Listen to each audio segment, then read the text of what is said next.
রবীন্দ্রনাথের গানে আছে, তুমি ডাক দিয়েছো কোন সকালে কেউ তা জানে না। কিন্তু সকাল সকাল যদি ইডি দরজায় গিয়ে ডাকাডাকি করে, তাহলে তো সেটা প্রথমে জানাজানি আর তারপর তা নিয়ে দড়ি টানাটানি হবেই। আজ সারাদিন ধরেই সেটা চলেছে এবং নিশ্চিতভাবে স্টুডিওতেও চলবে। পুর নিয়োগ দুর্নীতি মামলায় সকাল থেকে হেভিওয়েটদের ঠিকানায় ইডি অভিযান ঘিরে তোলপাড় রাজ্য। আর সেই নিয়েই এই অনুষ্ঠানে আজ আমাদের প্রথম প্রশ্ন থাকবে। সন্দেশখালীতে ভয়াবহ হামলার এক সপ্তাহের মাথায় ত্রিফলা অভিযান ইডি। পুর নিয়োগ দুর্নীতি মামলায় একই দিনে তৃণমূলের হেভিওয়েট মন্ত্রী, বিধায়ক এবং প্রাক্তন পুরপ্রধানের বাড়িতে তল্লাশি। সন্দেশখালীতে ধাক্কা খেয়ে দুর্নীতির তদন্তে এবার কি টপ গিয়ারে এজেন্সি? দ্বিতীয় প্রশ্ন। আগ্নেয়াস্ত্রের সঙ্গে কাঁদানে গ্যাস, হেলমেট, বর্ম, লাঠি। ইডির অভিযানে মহিলা জওয়ান সমেত একেবারে রণসজ্জায় কেন্দ্রীয় বাহিনী। এরিয়া ডমিনেশন করে জমায়েত হটালেন জওয়ানরা। সন্দেশখালী কাণ্ড থেকে অবশেষে শিক্ষা। তৃতীয় প্রশ্ন থাকবে। দক্ষিণ দমদম পুরসভার ভাইস চেয়ারম্যান থাকাকালীন নিয়োগ দুর্নীতির অভিযোগ। লেকটাউনে দমকল মন্ত্রী সুজিত বসুর দুটো বাড়ি এবং অফিসে ম্যারাথন অভিযান ইডি। দফায় দফায় জিজ্ঞাসাবাদ। ভোটের আগে অস্বস্তি বাড়ল তৃণমূলে। চতুর্থ প্রশ্ন। পূর্ণ দিনে পূর্ণ কাজ। হেভিওয়েট নেতাদের বাড়িতে ইডির তল্লাশি অভিযান নিয়ে তৃণমূলকে হুঁশিয়ারি বিরোধী দলনেতার। দিল্লিতে পাঠানো রাজ্য বিজেপির তালিকা যাচ্ছে এজেন্সির কাছে, পাল্টা কুণাল ঘোষ। এজেন্সি নিয়ে ভোটের আগে আরও বাড়তে চলেছে দুপক্ষের সংঘাত। পঞ্চম প্রশ্ন। এক সপ্তাহের মাথায় সন্দেশখালীতে ইডি ও কেন্দ্রীয় বাহিনীর ওপর হামলার ঘটনায় গ্রেফতার সবে 2, যদিও এখনও অধরা শেখ শাহজাহান। চুনোপুটিরা জালে পড়লেও রাঘব বোয়াল জাগে পড়ছে না কেন? গোটাটাই কি আইওয়াস? প্রশ্ন উঠবে। তবে শুরুতেই আজ আপনাদের দেখাবো সকাল থেকে তৃণমূলের তিনজন হেভিওয়েট নেতামন্ত্রীর বাড়িতে ঠিকানায় ইডির অভিযান। সারাদিন দেখুন।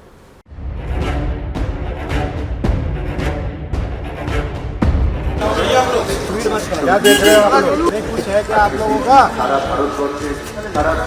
ये कुछ दिखाना चाह रहे हो? चलिए अपने इधर।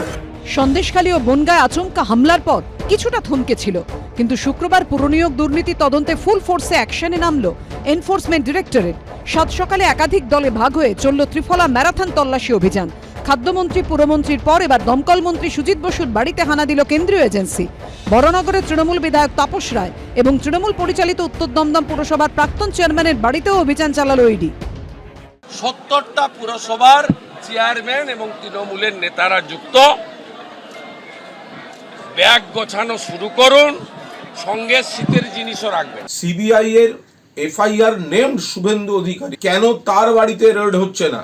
সারদার অভিযুক্ত, নারদার অভিযুক্ত, কেন শুভেন্দু অধিকারীর বাড়িতে রেড হচ্ছে না? তার বদলে বেছে বেছে নেগেটিভিটি তৈরির জন্য তৃণমূলের বাড়িতে এই জিনিসগুলি করা হচ্ছে। রাজনীতিতে বিজেপি পারছে না, তাই এইভাবে এজেন্সিকে নামিয়ে মানুষ সেটা ধরতে পারছে না। ঘড়ির কাঁটায় তখন প্রায় সকাল 6:30। ইডির অফিসাররা প্রথমেই পৌঁছে যান উত্তর 24 পরগনার বিরাটির খলিশাকোটা পল্লীতে। গন্তব্য তৃণমূল পরিচালিত উত্তর দমদম পুরসভার প্রাক্তন পুরপ্রধান ও বর্তমান কাউন্সিলর সুবোধ চক্রবর্তীর বাড়ি। তল্লাশিতে ইডি আধিকারিকরা চেষ্টা করছেন যে তার বিরুদ্ধে যে অভিযোগ রয়েছে সেই সংক্রান্ত কি কি নথিপত্র রয়েছে এবং একই সঙ্গে তার যে আয়ের ব্যয়ের হিসেব সেই সমস্ত নথিপত্রও কিন্তু তারা বাজেয়াপ্ত করার চেষ্টা করছেন। এর ঠিক 10 মিনিট পর ইডির আরেকটি টিম পৌঁছে যায় বড়নগরের তৃণমূল বিধায়ক তাপস রায়ের বাড়িতে। 105-এর বিবি গাঙ্গুলি স্ট্রিটের বাড়িতে ঢোকার পর লিফটে সোজা 4 তলায় তাপস রায়ের ঘরে পৌঁছে যান ইডির আধিকারিকরা। বউবাজারের যে আবাসনে তাপস রায় থাকেন তার নিচের তলায় রয়েছে তাঁর অফিস। তৃণমূল বিধায়কের সেই অফিসেও এদিন তল্লাশি অভিযান চালায় ইডি। আমি ঠিক যেখানে রয়েছে এদিন এখানে 6:40 টাকা তাপস রায়ের যে বাড়ি 105 বিবি গাঙ্গুলি স্ট্রিট, এখানে আধিকারিকেরা আসেন এবং এই বাড়ির দুটি জায়গাতে, অর্থাৎ একেবারে টপ ফ্লোরে যে তার বাড়ি সেখানে এবং এই অ্যাপার্টমেন্টের নিচে অর্থাৎ গ্রাউন্ড ফ্লোরে যে অফিস রয়েছে তাপস রায়ের, যেখানে তিনি বসেন, সেখানে কিন্তু তথ্য তল্লাশ করা হচ্ছে। স্লোগান শুনতাম খেলা হবে খেলা হবে, আমাদের কবে হবে? এখন খেলা শুরু হয়েছে। তবে বড় চমকের এখনো বাকি ছিল। সকাল 6:40-এর পরে ইডির আরও একটি টিম চলে আসে লেকটাউনের শ্রীভূমিতে। দমকল মন্ত্রী সুজিত বসুর একই পাড়ার দুটি বাড়িতে একযোগে হানা দেন ইডির আধিকারিকরা। হেভিওয়েটদের বিভিন্ন ঠিকানায় ইডি অফিসাররা তল্লাশি অভিযান চালাচ্ছেন এবং যে জায়গায় আমি দাঁড়িয়ে রয়েছি পেছনে তুমি দেখতে পাচ্ছ সুজিত বসুর বাড়ি এবং বাড়ির ভেতরে ইডি অফিসাররা রয়েছেন, বাইরে সেন্ট্রাল ফোর্সের অফিসাররা তারা কিন্তু দাঁড়িয়ে রয়েছেন। ইডি সূত্রের খবর, সুজিত বোসের নাম, সুজিত বোসকে সামনে রেখে কিন্তু প্রায় 6 মাস ধরে তারা কিন্তু তদন্ত চালাচ্ছেন। ওখানকার স্থানীয় মানুষেরা বলেন যে সুজিতবাবু একসময় রাস্তার ধারে ঠেলা লাগিয়ে এগরোল বিক্রি করতেন সেই সুজিত বসু এত কোটি টাকার সম্পত্তির মালিক হলেন, কিভাবে হলেন, এই সমস্ত বিষয়ে তো তদন্ত হওয়াই উচিত অবশ্যই। আমরা চাই ইডি শুধু সক্রিয় নয়, সক্রিয় হওয়ার পাশাপাশি প্রকৃত অপরাধীদের ধরে তাদের যথাযোগ্য শাস্তির ব্যবস্থা করবে। আমরা ইডিকে সক্রিয় দেখতে চাই, সাহসী দেখতে চাই, দৃঢ়তা দেখতে চাই। কারণ একটাই, যা কিছু হচ্ছে পশ্চিমবঙ্গে মনে রাখবেন কোর্টের নির্দেশে হচ্ছে। তদন্ত অভিযান শেষ অবধি কি হবে, এটাই লাখ টাকার প্রশ্ন। ঝিলম করঞ্জাই, প্রকাশ সিনহা ও সত্যজিৎ বৈদ্যর রিপোর্ট, এবিপি আনন্দ। দেখুন, আজ এই অনুষ্ঠান শুরু করব আমার সহকর্মী প্রকাশ সিনহা। সরাসরি চলে যাব লেক টাউনে সুজিত বোসের দুটি ঠিকানায়, সেখানে রেড চলছে। ইনফ্যাক্ট যে 3টি রেড, তার মধ্যে তাপস রায় এবং সুবোধ চক্রবর্তীর বাড়ির রেড, সেটা শেষ হয়ে গেছে। সমস্ত ইডি অফিসাররা বেরিয়ে গেছেন। এখনও সুজিত বসু, যেটা শুরু হয়েছে সকাল 6:30টায়। আমি সরাসরি প্রকাশের সঙ্গে কথা বলবো। প্রকাশ, 6:30 থেকে এখন 8:06, অর্থাৎ প্রায় 13.5 ঘন্টা ধরে এই রেড চলছে। কিভাবে লিঙ্ক করছে এই পুরো নিয়োগ দুর্নীতির সঙ্গে ইডির যে অভিযোগ, সেখানে রাজ্যের দমকল মন্ত্রী, হ্যাঁ এটা ঠিক, আমি দেখছিলাম টাইমলাইন, 2016 থেকে 18-এ এই পুরো নিয়োগ দুর্নীতি হয়েছে, আর 16 থেকে 21-এর পর্যন্ত দক্ষিণ দমদম পুরসভার ভাইস চেয়ারম্যান ছিলেন সুজিত বসু। কিন্তু কিসের ভিত্তিতে এই রাজ্যের হেভিওয়েট মন্ত্রীর বাড়িতে ইডি রেড করল? সুমনদা, প্রথমেই আপনাকে বলে দিই, রেড আজকে হচ্ছে, অর্থাৎ আজকে সকাল থেকে 13-13.5 ঘন্টা হয়ে গেছে। কিন্তু এই রেডের যে স্ক্রিপ্ট, সেটা কিন্তু গত 6 মাস ধরে লেখা হচ্ছিল এবং তার ব্লুপ্রিন্ট তৈরি হয় গত মঙ্গলবার, যেদিন দিল্লি থেকে আপনার মনে থাকবে ইডি ডাইরেক্টর রাহুল নবীন চলে এসেছিলেন। এবং যেটা ইডি সূত্রের খবর, তিনি যখন পুরো নিয়োগ দুর্নীতির তদন্তকারীদের সঙ্গে বৈঠক করেন, সেখানে কিন্তু এই সমস্ত তথ্য প্রমাণ রাখা হয়। তাদের হাতে যে ডকুমেন্ট ছিল, সেদিনই কিন্তু গ্রিন সিগন্যাল পাওয়া যায় এবং তারপরেই কিন্তু 2-3 দিন ব্লুপ্রিন্ট তৈরি করা হয় এবং আজকে সকাল থেকেই কিন্তু ম্যারাথন তল্লাশি অভিযান। এবার আপনার দ্বিতীয় প্রশ্ন, কেন? আপনার মনে থাকবে সুমনদা, মার্চ মাসের 19 তারিখ 2023 সাল, যেদিন প্রথমবার তথ্যের খনি, আপনার মনে থাকবে অয়নশীলের সেই অফিসে প্রবেশ করেছিল ইডি অফিসাররা। প্রথম 5 ঘন্টা তল্লাশি অভিযানে কিন্তু পুরো নিয়োগ দুর্নীতি সংক্রান্ত কোনো তথ্য পাওয়া যায়নি। কিন্তু হঠাৎ 5 ঘন্টার পর অয়নশীলের অফিসের ভেতরে একজন তদন্তকারী অফিসার দেখেন যে ডাস্টবিনের একটা বক্স পড়ে রয়েছে। সেটা খুলে দেখেন যে একটা কাগজ, সেই কাগজে দেখা যায় যে পুরো নিয়োগের কিছু একটা ডকুমেন্ট রয়েছে। সেখান থেকে ইডি আধিকারিকদের সন্দেহ হয় এবং সেই সন্দেহের পর আপনার মনে থাকবে সারা রাত ধরে তল্লাশি অভিযান, অয়নশীলকে গ্রেপ্তার করা হয়। অর্থাৎ ডাস্টবিন বক্স থেকে যে কাগজ পাওয়া গেছিল, সেই নথি থেকে আজকে মন্ত্রীর বাড়িতে কিন্তু তল্লাশি অভিযান। ইডি আধিকারিকরা দাবি করছেন, তারা যখন সেই কাগজ পাওয়ার পর অয়নশীলের কম্পিউটার খতিয়ে দেখতে শুরু করেন, সেখানে কিন্তু একটা ফোল্ডার ছিল। সেই ফোল্ডার যখন খোলা হয়, তারা কিন্তু চমকে ওঠেন। ফোল্ডারে কী ছিল? ফোল্ডারে ছিল একাধিক কোড ওয়ার্ডের নাম এবং নামের পাশে টাকার অঙ্ক। তখন তাদের সন্দেহ হয় যে কিছু না কিছু ডাল মে কালা আছে। অয়নশীলকে তখন জিজ্ঞাসাবাদ তারা শুরু করেন। অয়নশীল তখন, যেটা ইডি সূত্রের খবর, জানায় যে যাদের যাদের কাছে টাকা গেছে তাদের কোড ওয়ার্ডে নাম লেখা রয়েছে। এবং তারপরেই সুমন্ত, আপনি জানেন, অয়নশীলকে গ্রেপ্তার করা হয়। গ্রেপ্তার করার পর তাকে দফায় দফায় জেরার করার পর সেই কোড ওয়ার্ডের নাম ডিকোড করা হয় এবং সেখানে SB বলে একটা নাম ছিল। সেখানে অয়নশীলের দাবি এই SB হচ্ছেন সুজিত বোস। এবার সুজিত বোসের কাছে যদি টাকা গেছে, সেটা একটা সবচেয়ে বড় প্রশ্ন, সেটা তদন্ত সাপেক্ষ বিষয়। কিন্তু কার মাধ্যমে? নিতাই দত্ত। আপনি জানেন নিতাই দত্ত দক্ষিণ দমদম পুরসভার বর্তমানে তিনি ভাইস চেয়ারম্যান। তার মাধ্যমে টাকা গেছে এমনই দাবি কিন্তু অয়নশীল করেছিল। এমন প্রমাণ রয়েছে কিনা সেটা তদন্তর বিষয়, কিন্তু দাবি করেছিল অয়নশীল। তারপরেই আমরা কি দেখি, নিতাই দত্তর বাড়িতে পৌঁছে যান ইডির অফিসাররা। সেখানে তল্লাশি অভিযান চালানো হয়। তার বাড়ি থেকে ইডির দাবি এবং সিজার লিস্টে যেটা দেখা যাচ্ছে, নিয়োগ সংক্রান্ত নথি পাওয়া যায়। এমনকি নিতাই দত্তর পরিবারের সদস্যরা বিভিন্ন মিউনিসিপ্যালিটিতে চাকরি পেয়েছেন, তার নথি পাওয়া যায়। এবং তারপরেই কিন্তু ইডি আধিকারিকরা দেখতে শুরু করেন যে নথি পাওয়া গেছে, সেখানে যে নাম রয়েছে, যাদের নাম যারা চাকরি পেয়েছে নিতাই দত্তর বাড়ি থেকে পাওয়া গেছে, তাদের চাকরি কোন সময় হয়েছিল। তারা দেখেন যে বেশিরভাগ চাকরি কিন্তু সেই সময় হয়েছে যেই সময় সুজিত বসু দক্ষিণ দমদম পুরসভার ভাইস চেয়ারম্যান ছিলেন। তারপরেই কিন্তু তাদের সন্দেহ হয়, কেন কি তিনি যখন ভাইস চেয়ারম্যান ছিলেন তার জন্য কিন্তু বকলমে সেক্রেটারি হিসেবে কাজ করতেন নিতাই দত্ত, এবং সেখান থেকেই কিন্তু তদন্ত শুরু, একাধিক সাক্ষীদের বয়ান এবং যারা চাকরি পেয়েছিল তাদের একাধিক বয়ান, এবং তারপরেই কিন্তু ইডি আধিকারিকরা আরও সন্দেহ তাদের জোরালো হয় যে কোথাও না কোথাও একটা সুজিত বসুর ইনভলভমেন্ট রয়েছে। আবার বলে দিই, তিনি টাকা পেয়েছেন কিনা অয়নশীলের সেই ফোল্ডারে যে টাকার অঙ্ক লেখা রয়েছে সেটা কোথায় গেল আলটিমেটলি সেটা তদন্ত সাপেক্ষ বিষয়, কিন্তু যে তথ্য রয়েছে সেই তথ্য সামনে রেখেই কিন্তু গত 6 মাস ধরে স্ক্রিপ্ট লেখা হয় এবং আলটিমেটলি গত মঙ্গলবার ব্লুপ্রিন্ট তৈরি হয়, এবং আজকে আমরা দেখতে পাচ্ছি এখনও 13.5 ঘন্টা হয়ে গেছে ইডির অফিসাররা সুজিত বসুর বাড়ির ভেতরে রয়েছেন, যেটা সূত্রের খবর। আর কিছুক্ষণের মধ্যেই সিজারের প্রক্রিয়া চলছে, শেষ মুহূর্তে যে সিজারের ফর্মালিটিস থাকে সেটা চলছে, হয়তো আর কিছুক্ষণের মধ্যে সেই তল্লাশি অভিযান শেষ হবে। সুমনদা, ধন্যবাদ প্রকাশ রূপক অর্থে হয়তো বললো স্ক্রিপ্ট হয়ে যায়। আমি দেখছিলাম একটা মৃদু হাসি দেবাংশুর মুখে, নিঃসন্দেহে বলবে যে এইটাই তো বলছিলাম সুমনদা, পুরো অভিযানটাই স্ক্রিপ্টেড। সেটা বলবে কিনা জানি না, কিন্তু আমার প্রশ্ন দেবাংশুর কাছে থাকবে। দেবাংশু, এক ধরনের প্যারাডাইম শিফট কেন, যে এই ত্রিফলা রেড যখন হচ্ছে সেটাকে যদি এক কথায় বলতে হয়, নিঃসন্দেহে রেডের দিক থেকে শান্তিপূর্ণ রেড, কেউ সহযোগিতার রেড বলতে পারেন, এবং ঘটনাবিহীন রেড সেই অর্থে তো বটেই। আশঙ্কাটা কেন ছিল যে ক্যাবিনেটের সব থেকে সিনিয়র মন্ত্রী শোভনদেব চট্টোপাধ্যায় বলেছিলেন যে ইডি রেড হলে সারা বাংলা জুড়ে জনবিস্ফোরণ ঘটবে। আমাদের সৌভাগ্য যে আজকে ইডি কিন্তু একেবারে রণসজ্জায় সজ্জিত ছিল, কিভাবে তার বিস্তারিত ব্যাখ্যা আমি আসব। কিন্তু উল্টো দিক থেকে এটাও মানতে হবে যে তিনটে ভেন্যুর একটা জায়গাতেও কোনো জমায়েত, কোনো কটূক্তি বা এই সরকারি কাজে বাধা দানের চেষ্টা কিন্তু চোখে পড়েনি। দেবাংশু, কোথাও অন্তত শোভনদেব চট্টোপাধ্যায়ের এই বিষয়ে যে পার্টি লাইন সেটা কিন্তু ফলোড হয়নি। আবার বলছি, আমাদের সৌভাগ্য।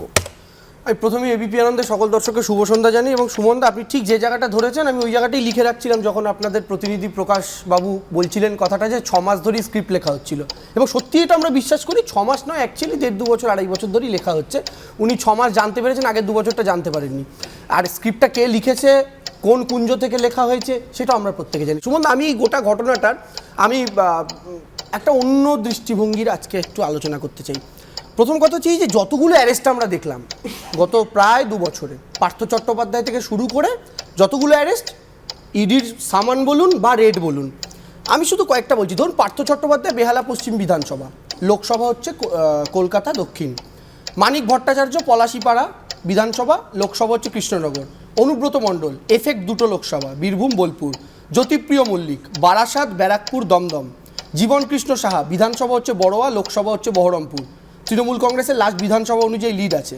আচ্ছা, রাজু সাহানি চেয়ারম্যান হালিশহর, লোকসভা হচ্ছে ব্যারাকপুর। আচ্ছা, এবার রেড, সুবোধ অধিকারী লোকসভা ব্যারাকপুর, কমল অধিকারী লোকসভা ব্যারাকপুর, আমাদের সঙ্গে এসে এখন কাজ করছেন, সেখানকার বিজেপির সঙ্গে নেই। ফিরাদ হাকিম কলকাতা দক্ষিণ, রথিন ঘোষ বারাসাত, জাকির হোসেন জঙ্গিপুর, মদন মিত্র দমদম, জাফিকুল ইসলাম ডোমকলের বিধায়ক, লোকসভা হচ্ছে মুর্শিদাবাদ, বাপ্পাদিত্য দাশগুপ্ত যাদবপুর, তাপস রয় দমদম, সুজিত বোস বারাসাত, অ্যাবসকন্ডিং রয়েছেন শাহজাহান বসিরহাট লোকসভা, সুবোধ চক্রবর্তী দমদম। ডেকে পাঠানো হয়েছে মলয় ঘটককে আসানসোল লোকসভা, এছাড়াও সায়নী ঘোষ যুব সভানেত্রী, অভিষেক বন্দ্যোপাধ্যায়। তোমার তালিকা আরো বড় করতে পারো, কিন্তু দেবাংশু, রাজনীতিবিদদের দুর্নীতি নিয়ে রেড বা অভিযান হলে তারা তো কোনো না কোনো কেন্দ্র থেকে জিতবে, এবং একদম আমি এটা বলছি না, আমার প্রশ্নটা অন্য জায়গায়। আপনি এর মধ্যে শেষ বিধানসভা বা লোকসভায় বিজেপির লিড থাকা একটা লোকসভা দেখান যেখান থেকে তৃণমূল কংগ্রেসের কাউকে ধরা হয়েছে বা রেড করা হয়েছে বা সামান করা হয়েছে। আমার দৃষ্টিভঙ্গিটা এই জায়গায়। আমি এতগুলো লোকসভার নাম বললাম, যে কজন অ্যারেস্ট হয়েছে, সামান্ড হয়েছেন কিংবা রেড হয়েছে, একটা আপনি বিজেপির লোকসভা দেখান শেষ বিধানসভাতেও যেখানে বিজেপির লিড আছে। এই অঙ্ক বলছে যেখানে যেখানে। আমার একটা পাল্টা প্রশ্ন আছে, তাহলে তুমি বলছো যে ইডির কোথায় কে লিড নিয়েছে সেই দেখে রেড করা উচিত ছিল? আমি বলছি তাহলে পার্থ চট্টোপাধ্যায়ের বান্ধবীর বাড়ি থেকে যখন 50 কোটি বা 12 কিলো সোনা পাওয়া যায়, তখন দেখতে হবে যে ওই বিধানসভায় কার লিড ছিল। একদম না সুমন, আমি ওটা বলতেই চাইছি না। ধরুন, পার্থ চট্টোপাধ্যায় বান্ধবীর বাড়ি থেকে আমরা তো দলগতভাবে পার্থ চ্যাটার্জির বিরুদ্ধে অ্যাকশন নিয়েছি, সেটাও যদিও পার্থ চ্যাটার্জির বাড়ি থেকে টাকাটা পাওয়া যায়নি, তার বান্ধবীর বাড়ি থেকে টাকাটা পাওয়া গেছে। আর পার্থ চ্যাটার্জি এমন বলেননি এটা আমার টাকা নয়, তেমন বলেনি উনি এটা আমার টাকা। কিন্তু আমাদের কথাটা অন্য জায়গায়। আমরা যেটা বলতে চাইছি, এই যে ধরুন গোটা উত্তরবঙ্গ হ্যাঁ। যেখান থেকে বিজেপি 2019-এ ভালো রেজাল্ট করেছিল, 21-এও তাদের ভালো রেজাল্ট ছিল এবং তারা খুব কনফিডেন্ট, আপনি উত্তরবঙ্গ থেকে একটা নেতার নাম দেখিয়ে দিন তো সুমনদা। আমি বক্তব্যের জায়গাটা সম্পূর্ণ নয়, আমার বক্তব্য হচ্ছে যেখান থেকে আমরা ভালো পজিশনে আছি, ইডির কাজ কি ব্যালেন্স করা, যে দুজন তৃণমূলের এলাকা হলে এমন দুটো এলাকা আমায় ধরতে হবে যেখানে বিজেপির লিড আমি আছে। বলতে চাইছি আপনার প্রতিনিধি শুরুতে যে স্ক্রিপ্টের কথাটা বললেন, আচ্ছা। সেই স্ক্রিপ্ট হচ্ছে এই স্ক্রিপ্ট যে যেখানে যেখানে তৃণমূল কংগ্রেসকে ধরুন পার্থ চট্টোপাধ্যায় একটা না, আমি সেটা বলছি না, আমি বাদবাকি সবটা বলছি। তার উপরে Abhishek Bandyopadhyay national general secretary, যার ইমপ্যাক্ট গোটা রাজ্যের প্রশ্ন নিয়ে আমি কেয়ার কাছে আসব, কিন্তু তার আগে যেখানে নিতাইয়ের কথা, যেহেতু একেবারে নিতাই দত্তের কথা প্রকাশ বলল, আমার প্রশ্নটা আরেকটু অন্যরকম থাকবে। সেটা হচ্ছে আজকে সুজিত বোসের বাড়িতে ইডি রেড হচ্ছে কেন? যা নিতাই দত্ত মানে এখনকার যিনি ভাইস চেয়ারম্যান, তাকে তার কথার ভিত্তিতে ডাকা হয়েছে। এখন আমি দেখছিলাম টাইমলাইনে বিস্ময়কর যেটা, সেটা হচ্ছে কখন নিতাইবাবুকে ডাকা হয়েছে। ডাকা হয়েছিল গত বছরের, অর্থাৎ 2023 সালের 28 অক্টোবর তাকে তলব করা হয়। তারপর নিতাইবাবুর গত বছরের অক্টোবর, মনে রাখবেন আমরা এখন কথা বলছি 12ই জানুয়ারি 2024, সুজিত বোস তখন বলেন যে নিতাইকে দিয়ে আমার নাম বলানোর চেষ্টা হচ্ছে, সবাই জানে যে আমার আত্মসহায়ক নিতাই দত্ত, তার বাড়িতে ইডিকে পাঠিয়ে দেওয়া হয়েছে। আমার বক্তব্য কেয়ার কাছে এটাও যে সত্যি যদি আমি তর্কের খাতিরে ধরেও নিজে কিছু পাওয়ার সম্ভাবনা আছে, তাহলে অক্টোবর মাসে যেটা ঘোষিত, যেখানে সুজিত বোস বলছেন যে তাকে দিয়ে তার নাম বলানোর চেষ্টা হচ্ছে, অক্টোবর মাসের ঘটনা সামনে আসার পর পরের বছর জানুয়ারিতে রেড করার আদৌ কোনো যৌক্তিকতা থাকে কিনা? দেখুন, যেটা আপনাদের প্রতিনিধি বললেন সুমন, প্রকাশ, যেটা নিয়ে তৃণমূলের দেবাংশু বললেন, ঠিক সেই জায়গাটা আমিও বলবো। ঠিক কথাই তো, স্ক্রিপ্টটা আমার মনে হয় যে লেখা তো হয়েইছে, কারণ এই যে দুর্নীতি, বিশাল দুর্নীতি, মানে আমরা একটা সিনেমা দেখেছিলাম তারিখ পে তারিখ, এখন দেখছি দুর্নীতি পে দুর্নীতি, দুর্নীতির ওপর দুর্নীতি, কথার ওপর কথা এখন আর হচ্ছে না পশ্চিমবঙ্গে। তো সেরকম দুর্নীতির ওপর দুর্নীতি, একটা দুর্নীতি তদন্ত করতে গিয়ে যে আরেকটা দুর্নীতির খোঁজ পাওয়া যায়, এ বোধহয় বাংলাতেই সম্ভব। এবং দেখুন, এই দুর্নীতির স্ক্রিপ্ট আবার কোন নিকেতনে লেখা হয়েছে সেটাও আমার জানা নেই, ঠিক আছে। আর যেটা আপনি বললেন যে এত সময় লাগলো কেন, স্বাভাবিক, তদন্ত করছেন, তদন্ত করে তারা ডেফিনেট হয়ে যে কীভাবে কোথায় কোথা থেকে দুর্নীতি হয়েছে, কত টাকা লেনদেন হয়েছে, সেটা না করে কেন করবেন? তখন তো ঠিকই, কিন্তু যার বাড়িতে রেড তিনি অ্যানাউন্স করে দিচ্ছেন যে কোনো দিন আসবেন, তারপরে যদি তার বাড়িতে আপত্তিকর কিছু থাকেও সেটা তিনি রেখে দেবেন। আমি সতর্কতা, নিশ্চয়ই নিশ্চয়ই যে কোনো কারণ ক্ষেত্রে এটা মনে হয়েছে, দেখুন উনি একটা স্ট্যাটিউটরি ওয়ার্নিং দিয়ে দিয়েছেন, কিন্তু হ্যাঁ সতর্কবার্তা বলে দিয়েছিলেন যে আমার এখানে হতে পারে, অর্থাৎ যখন ইভেন্চুয়ালি হবেন, জানেন তো দুর্নীতি হয়েছে, ওনার বাড়িতে এরকম রেড হবে, তখন বলে দিন দেখুন আমি তো বলে দিয়েছিলাম, ঠিক যেরকম এই প্রশ্নটা আপনি করছেন। এবং এরই সঙ্গে খুব ইন্টারেস্টিং আমার একটা নাম মনে পড়ে যাচ্ছে, নিশ্চয়ই সুমন আপনারও মনে পড়ছে, যখন দেবাংশু বলছিলেন পার্থসারথী চ্যাটার্জি, উনি বলেছেন না কার বাড়িতে কি রেড হয়েছে, উনি কিন্তু ভারতীয় জনতা পার্টিরই বিধায়ক বলে আমি জানি, রানাঘাটের বিধায়ক, তার বাড়িতেও কিছুদিন আগেই ইডি রেড করেছিল এবং সেই সময় তিনি তৃণমূলে ছিলেন। যারা শুভেন্দু অধিকারীর নাম জাপ করেন, একটু আগে কুণাল ঘোষ বলছিলেন, আমার প্রশ্ন হচ্ছে শুভেন্দু অধিকারীর যে দুর্নীতির অভিযোগ রয়েছে, তিনি তৃণমূলে থাকার সময় করেছিলেন, 4 বছর বাদে তিনি বিজেপিতে জয়েন করেছেন, ততদিনে 4 বছরে মনে হলো না যে না শুভেন্দু অধিকারী, না আফরিন আলী পোদ্দার, না কাকলি ঘোষ দস্তিদার, না সৌগতার, এইগুলো নাম বাদ দিয়ে শুধুমাত্র একটা নাম তুলে নিয়ে ওইরকম যেরকম এই এ থেকে ওই কার্ড তুলে নেওয়ার মতো একটা নাম তুলে নিয়ে তারা বলছেন। তো সেই জায়গায় দাঁড়িয়ে স্বাভাবিকভাবেই আমরা বলছি আজকে সব থেকে আগে আমার বলা উচিত ছিল, যেটা মিস হয়ে গেছে সুমন, আমি ক্ষমা চাইছি ইডি আধিকারিকদের কাছে, যে তারা এই যে ভয়, এই যে যেভাবে শাসানো, সেই শাসানিকে, সেই ধমকানি চমকানিকে উপেক্ষা করে তারা আজকে গেছেন এবং সত্যিকারেরই মানে কি লজ্জা, রণসজ্জা সজ্জিত হয়ে যেতে হয়েছে তাদের রীতিমতন, সবকিছু অস্ত্র শস্ত্র নিয়ে যেতে হয়েছে। আমি তাদেরকে সব থেকে আগে স্যালুট জানাই। আচ্ছা, আমি শুধু একটা কথা বলি, আমাদের কেয়াদি একটা সুন্দর উদাহরণ দিল পার্থসারথী বাবুর, যে বিজেপির যিনি বিধায়ক তার বাড়িতে গেছে। ইডি স্ক্রিপ্টটা এতটাই স্ট্রং যে বিজেপির প্রতিনিধিরা চ্যানেলে এসে যেন কথা বলতে পারেন। দেখবেন সুমন্ত বাচ্চাদের, আমি বলছি বাচ্চাদের কপালে দেখবেন একটা কালো টিকা লাগিয়ে দেয়। এই কালো টিকাটা কেন লাগায়? এত মিষ্টি সুন্দর বাচ্চাটা কাই নজর না লাগ যায়। তো এই পার্থসারথীর মতো লোকেদের বাড়িতে একবার ইডির যাওয়া হচ্ছে ওই ছোট্ট একটা টিপের মতো, যে আমি দিয়ে রাখলাম ভাই, গোটাটাই যেন নজর না পড়ে। আর বিজেপির নেতারা টিভি চ্যানেলে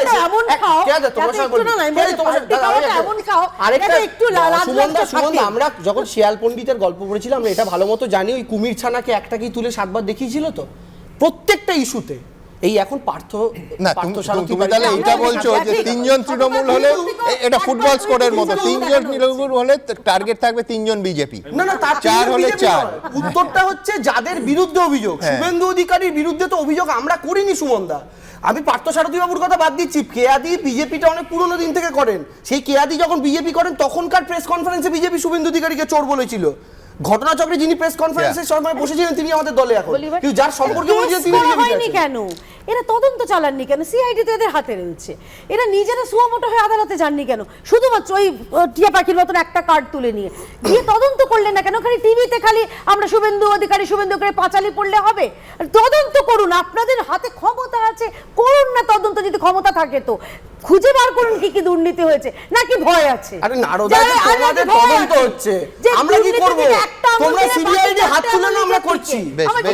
স্ক্রিপ্টেড নিয়ে প্রকাশের একটা শব্দ নিয়ে নিঃসন্দেহে স্ক্রিপ্টেড কিনা, কিন্তু স্ক্রিপ্ট কোথায় লেখা হয়েছে, শান্তিনিকেতন না শান্তিকুঞ্জ? তর্ক সেই নিয়ে। কিন্তু ইডির অভিযানে আমি আবার নজর রাখবো, তার কারণ রাজ্যের হেভিওয়েট মন্ত্রী সুজিত বোস এখনও তার বাড়িতে, প্রকাশ আমাদের বলছিল যে সিজার লিস্ট তৈরির কাজ চলছে।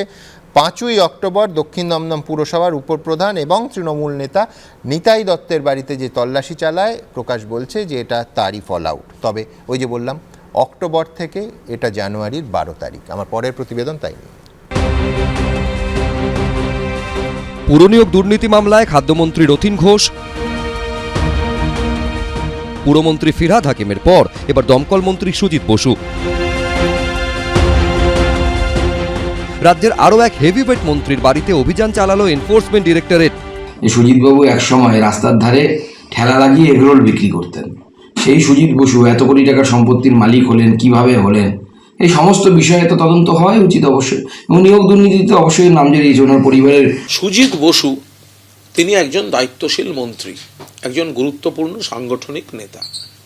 এবার কয়েকদিন আগে আমরা বিজেপির মুখে শুনেছি, বিজেপি নেতাদের মুখে, দেখুন এবার উত্তর 24 পরগনায় কি কি হয়।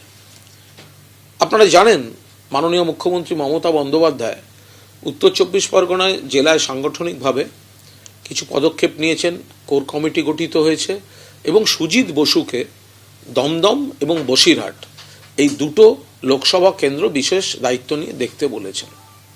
এখন সুজিত বোসেরকে যেহেতু দমদম এবং বসিরহাটের সাংগঠনিক দায়িত্ব দেওয়া হয়েছে, তাই বিজেপি সুজিত বোসকে টার্গেট করছে। শুক্রবার 7 সকালে লেকটাউনের শ্রীভূমিতে সুজিত বসুর পুরনো ও নতুন বাড়িতে একযোগে পৌঁছে যায় ইডি। কেন্দ্রীয় বাহিনী দিয়ে কার্যত মন্ত্রীর বাড়ি ঘিরে শুরু হয় তল্লাশি অভিযান। এখানেই প্রশ্ন উঠছে, কেন সুজিত বোসের বাড়িতে তল্লাশি অভিযান চালালেন ইডির গোয়েন্দারা? কেন পুরনিয়োগ দুর্নীতিতে সুজিত বসুর নাম উঠে আসলো?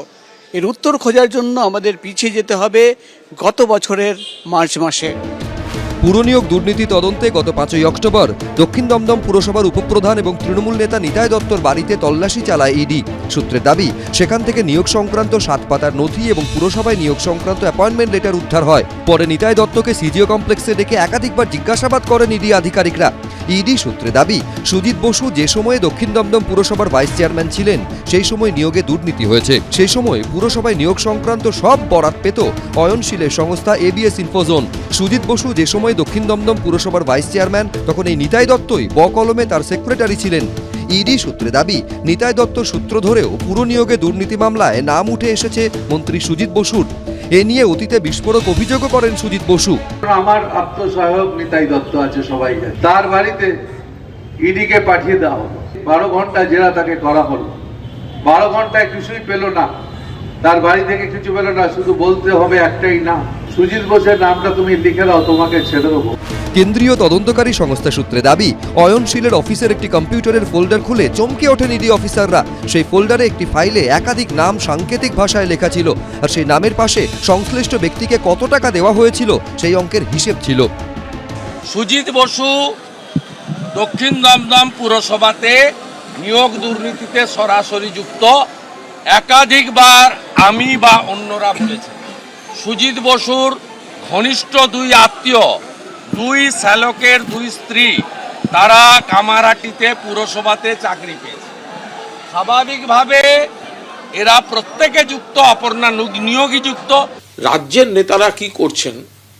রাজ্যের নেতারা তাদের যে এই সাংগঠনিক ব্যর্থতা, সাংগঠনিক দেউলিয়াপনা, তারা দিল্লির কাছে লিস্ট পাঠাচ্ছেন একে একে। এরা খুব তৃণমূলের হয়ে বাড়াবাড়ি করছে, এদেরকে এক্ষুনি বসানো দরকার, এদেরকে এক্ষুনি সরানো দরকার। এই নামের লিস্ট রাজ্য বিজেপি থেকে দিল্লি বিজেপির কাছে পাঠাচ্ছে, সেই দিল্লির বিজেপির হয়ে সেই লিস্ট যাচ্ছে এজেন্সির কাছে। ইডি সূত্রে দাবি, এদিন নিয়োগ দুর্নীতিতে উদ্ধার হওয়া নথি, ডিজিটাল এভিডেন্স এবং অয়নশীল ও নিতাই দত্তের দেওয়া বয়ানকে সামনে রেখে জিজ্ঞাসাবাদ করা হয় সুজিত বসুকে। বিকেলের দিকে সুজিত বসুর পুরনো বাড়ি থেকে তার ছেলেকে নিয়ে বেরোন আধিকারিকরা। সব মিলিয়ে ইডির অভিযান ঘিরে এদিন ছিল টান টান উত্তেজনা। প্রকাশ সিনহা, ঝিলম করঞ্জায়, মুন্না অগ্রওয়াল, এবিপি আনন্দ। আমি শতরূপের কাছে আসবো। শতরূপ, এই ইডির রেড করার টাইম লাইনটা বড় বিচিত্র। একদিকে শাহজাহানের বাড়িতে রেড করতে গিয়ে ইডি বাধাপ্রাপ্ত হলো। এই স্টুডিওতেই সিনিয়র অফিসাররা বলছিলেন যে ওই দিনই অন্তত পরের দিন আরও যথেষ্ট ফোর্স নিয়ে গিয়ে রেড করা উচিত ছিল। তারপর 7-7টা দিন কেটে গেছে, আজকে আরেকটা শুক্রবার। একদিকে শাহজাহান মামলায় পুলিশ শেখ শাহজাহানকে ধরছে না, আবার অন্যদিকে ইডি একবার চেষ্টাও করছে না, মানে ওই মুখই হচ্ছে না। এই রহস্যটা কি? সুমন্ত, তোমার মনে থাকবে জেপি নাড্ডার গাড়িতে যখন কয়েকটা ইটপাটকেল পড়েছিল, 24 ঘন্টার মধ্যে সেই জেলার এসপি এবং সেই সার্কেলের ডিআইজিকে দিল্লি তলব করা হয়েছিল। আমি বাকি সব কিছু ছেড়ে দিলাম, কেন্দ্রের সরকারের পক্ষ থেকে এই প্রোঅ্যাক্টিভ ভূমিকা পালন করা হয়েছিল। এখন যে কেন্দ্রের কয়েকজন অফিসার গিয়ে মার খেয়ে ফিরলেন 7 দিন পরে, তুমি ইডির ভূমিকা ছেড়ে দাও, কেন্দ্রের সরকার একজন কার্যত মৃত্যুর সঙ্গে লড়াই করলেন। কেন্দ্রের সরকারের কি ভূমিকা ক্ষেত্রে আমরা দেখলাম, ইডির লোকাল অফিসারদের ভূমিকা তুমি ছেড়ে দাও। সুমন্ত, আমি এই প্রশ্নে আসার আগে আমি 2-3টা কথা বলছি। আমি দেবাংশুর কথা শুনছিলাম যে কালো টিপ পরে যাতে নজর না লেগে, দেবাংশুর যুক্তি শুনে আমার দেবাংশুকে একটা কালো টিপ পরাতে ইচ্ছে করছে যাতে ওর দিকে কারোর নজর না লেগে যায়। ও একটা বলছিল যে তৃণমূলের এমপি যেখানে যেখানে আছে সেখানে দলকে দুর্বল করে দেওয়ার জন্য কিছু লোককে ধরা হচ্ছে। ভাই, এ তো কয়েকদিন পরে লোকসভা ভোট, তৃণমূল তো 42 পাবে পশ্চিমবাংলায়। সুতরাং 42টা আসলেই তো তৃণমূল, গোটা পশ্চিমবাংলা খালি তৃণমূলেরই এমপি থাকবে। তাহলে তো এবার থেকে কোনো সিপিএম এর লোক গ্রেপ্তার হলেও বলবে যে তৃণমূলকে দুর্বল করার জন্য সিপিএম এর লোককে গ্রেপ্তার করা হচ্ছে। সুতরাং তৃণমূলের এমপি এলাকায় কাউকে গ্রেপ্তার করা যাবে না। এটা কি মিথ্যে সুমনদা? যে জীবনকৃষ্ণ সাহারও নাম করে, যেহেতু সে তৃণমূলের জেতা সিটের একটা এমএলএ বলে তাকে জাস্টিফাই করছে, সে সিবিআইয়ের হাত থেকে লুকোনোর জন্য নিজের দুটো মোবাইলকে পুকুরে ছুঁড়ে ফেলে দিয়েছিল। এমন তার 7,000 ধন এক মানিক লুকিয়ে আছে মোবাইলে, যাতে মোবাইলকে পুকুরে ফেলে দিচ্ছে যাতে সিবিআইয়ের হাতে না পড়ে। কিন্তু পুরোটা বলো, সেটা হচ্ছে সে মোবাইলটা সিবিআই হেফাজতে যাওয়ার পর প্লাস্টিক বন্দি হওয়ার পর পেলো কি করে? এই প্রশ্ন তো এদিকে বলতে হবে এর উত্তর। দ্বিতীয় কথা হচ্ছে, এটা কি মিথ্যে যে পার্থ চট্টোপাধ্যায়, অর্পিতা এদের খাটের তলা থেকে 55 কোটি 60 কোটি টাকা বেরিয়েছে, আমরা চোখে দেখেছি টাকাটাকে? এটা তো মিথ্যে নয়। এটা তো মিথ্যে নয় যে কুন্তল, যে বলাগড়কে, যে হুগলিকে, যে সিঙ্গুর এলাকাকে বুদ্ধদেব ভট্টাচার্য একটা ইন্ডাস্ট্রিয়াল হাব করতে চেয়েছিলেন, সেই এলাকাকে এরা চাকরি বিক্রির কারখানা, চাকরি বিক্রির ঠিকানা বানালো এবং ওরা রেড শার্ট বানিয়ে শুধুমাত্র সিপিএম, কংগ্রেস, বিজেপি পরিবার নয়, তৃণমূল পরিবারের ছেলে মেয়েদেরকেও কুন্তল শান্তনুকে টাকা দিয়ে চাকরি কিনতে হয়েছে। তো মিথ্যে নয়, এলাকার এমপি যেই হয়ে থাকে না কেন। সুমনদা, তুমি আমাকে যে প্রশ্নটা করলে যে এই যে সময় এতদিন পার হয়ে যাচ্ছে কেন হচ্ছে না, তোমার মনে থাকবে, তোমরাও এটাকে নিয়ে সেই সময় অনেক কভার করেছিলে।